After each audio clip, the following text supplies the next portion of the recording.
নমস্কার কৃষ্ণপ্রেমী গুণী শ্রোতাজনেরা, আপনারা জানবেন যখন অর্জুন তার জীবনের সর্বাপেক্ষা গুরুত্বপূর্ণ যুদ্ধ লড়াইয়ের পূর্বে কঠিন পরিস্থিতিতে ছিলেন, তিনি কৃষ্ণের উপদেশ গ্রহণের সিদ্ধান্ত নিয়েছিলেন এবং শ্রীকৃষ্ণের উপদেশ গ্রহণের ফলে অর্জুনের অজ্ঞানতা দূরীভূত হয়েছিল এবং তিনি যুদ্ধে জয়লাভ করেছিলেন।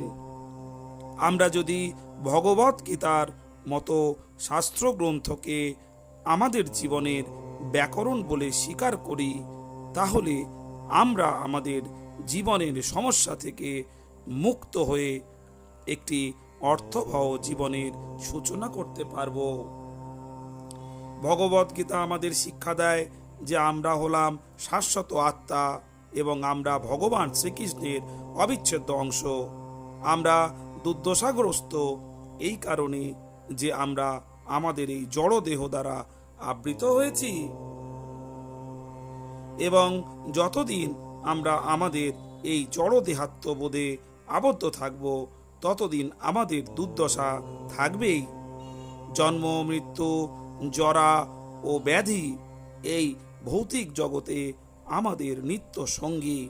সুতরাং শ্রীকৃষ্ণ বলেছেন, এই জগৎ দুঃখালয় দুঃখালয়ম, কিন্তু তিনি আমাদের এক বৃহৎ আশা প্রদান করেছেন এই বলে যে আমাদের এখানে অনন্তকাল দুঃখ ভোগ করতে হবে না। তিনি আমাদের তার রাজ্যে ফিরে যাওয়ার সুযোগ প্রদান করেছেন, যা দুঃখহীন। তার রাজ্যে মৃত্যু নেই, জরা নেই, নেই ভৌতিক এবং মানসিক ক্লেশ, এবং কেউ মৃত্যু লাভ করে না সেখানে। গুণী শ্রোতাজনেরা, কৃষ্ণ ভাবনায় সমস্ত পাপ দূরীভূত হয়ে আমরা এক শুদ্ধ আত্মা শ্রীকৃষ্ণের রাজ্যে নিয়ে যেতে পারি। সবই ভগবান শ্রীকৃষ্ণের কৃপায় সম্ভব। ভালো থাকবেন। নমস্কার।